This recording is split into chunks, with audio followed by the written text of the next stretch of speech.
سیرت فاطمہ الزہرا رضی اللہ عنہا عورتوں کے لیے ایک کامل نمونہ۔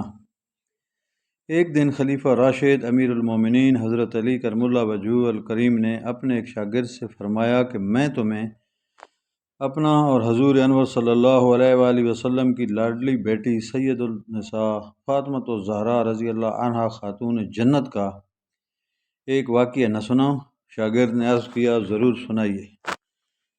فرمایا کہ سرکار دو عالم صلی اللہ علیہ وآلہ وسلم کی عزیز ترین بیٹی فاطمہ الزہرا رضی اللہ عنہا اپنے ہاتھ سے چکی پیستی تھیں، جس کی وجہ سے ان کے ہاتھوں میں گٹے پڑ گئے تھے۔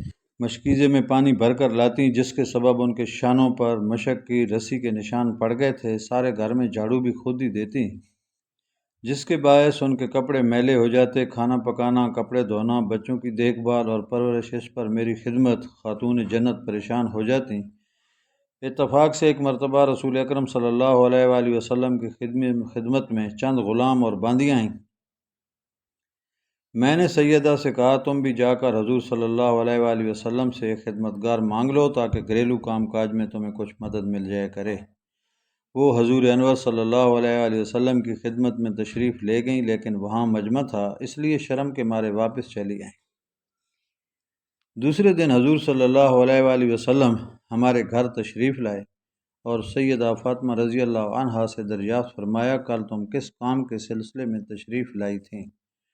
حضرت علی رضی اللہ عنہ نے فرمایا، سیدہ تو شرم سے چپ تھیں، مگر میں نے ان کی ساری پریشانیاں جو چکی پیسنے، پانی بھرنے، جھاڑو دینے اور دوسرے گھریلو کاموں میں ہوتی تھیں، وہ آپ صلی اللہ علیہ وآلہ وسلم سے بیان کر دیں۔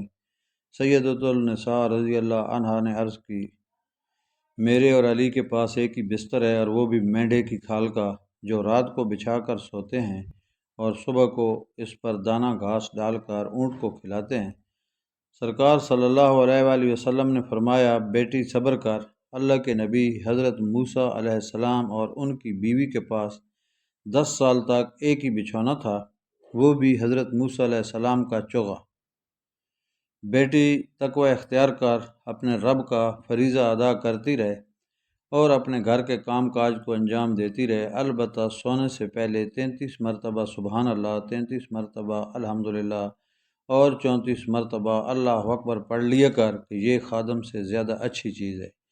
یہ تسبیح فاطمہ رضی اللہ عنہا کے نام سے موسوم ہے اور پورے امت مسلمہ کے لیے ان کی طرف سے ایک عظیم الشان تحفہ ہے۔ سبحان اللہ۔ دوستو، ویڈیو پسند آئی تو لائک کریں اور میرے چینل کو سبسکرائب ضرور کریں۔ شکریہ۔